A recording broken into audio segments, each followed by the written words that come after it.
Though Christ on earth is able to work on behalf of God Himself, He does not come with the intention of showing all men His image in the flesh. He does not come for all men to see Him. He comes to allow man to be led by His hand, thereby entering into the new age. The function of Christ's flesh is for the work of God Himself, that is, for the work of God in the flesh, and not to enable man to fully understand the substance of his flesh. No matter how he works, it does not exceed that which is attainable to the flesh. No matter how he works, he does so in the flesh with a normal humanity, and does not fully reveal to man the true countenance of God. Additionally, his work in the flesh is never as supernatural or inestimable as man conceives. Even though Christ represents God Himself in the flesh, and carries out in person the work that God Himself ought to do, He does not deny the existence of God in heaven, nor does He feverishly proclaim His own deeds. Rather, He humbly remains hidden within His flesh. Apart from Christ, those who falsely claim to be Christ do not have His qualities.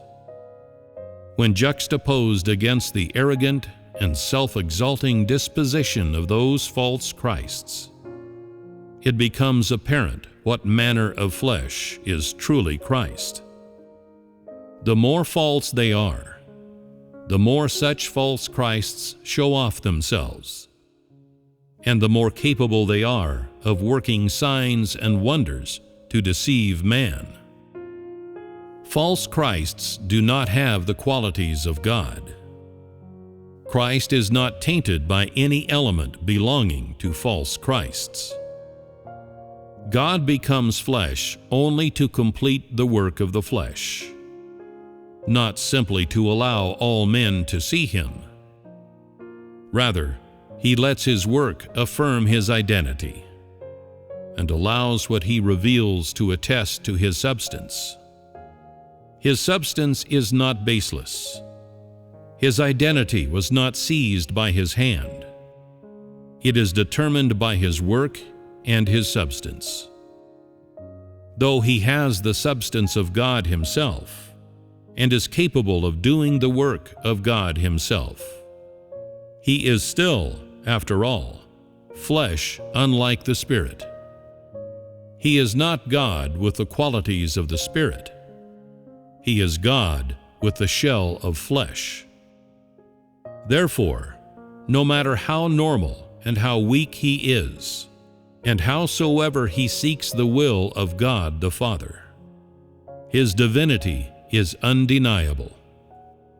In the incarnate God exists not only a normal humanity and its weaknesses. There exists even more the wonderfulness and unfathomableness of His divinity, as well as all His deeds in the flesh.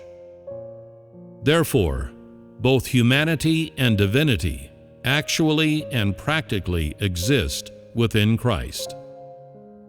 This is not in the least empty or supernatural. He comes to earth with the primary objective of carrying out work. It is imperative to be possessed of a normal humanity to carry out work on earth. Otherwise, however great the power of His divinity, its original function cannot be put to good use. Though His humanity is of great importance, it is not His substance. His substance is the divinity. Therefore, the moment He begins to perform His ministry on earth is the moment He begins to express the being of His divinity. His humanity is solely to sustain the normal life of His flesh, so that His divinity can carry out work as normal in the flesh. It is the divinity that directs his work entirely. When he completes his work, he will have fulfilled his ministry. What man ought to know is the entirety of his work, and it is through his work that he enables man to know him. Over the course of his work, he quite fully expresses the being of his divinity, which is not a disposition tainted by humanity, or a being tainted by thought and human behavior.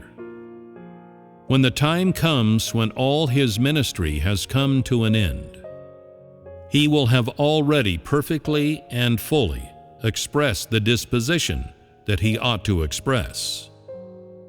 His work is not instructed by any man. The expression of his disposition is also quite free, is not controlled by the mind or processed by thought, but is revealed naturally. This cannot be achieved by any man. Even if the surroundings are harsh or the conditions do not permit, he is able to express his disposition at the appropriate time. One who is Christ expresses the being of Christ, while those who are not do not have the disposition of Christ. Therefore, even if all resist him or have notions of him, none can deny on the basis of man's notions that the disposition expressed by Christ is that of God. All those who pursue Christ with a true heart or seek God with intent will admit that he is Christ based on the expression of his divinity.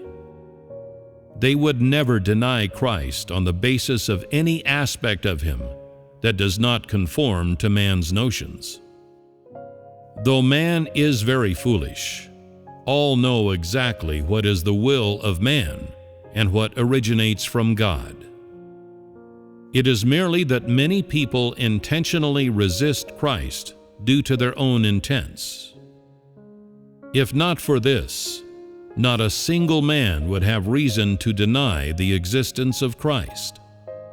For the divinity expressed by Christ does indeed exist, and his work can be witnessed by the naked eye of all.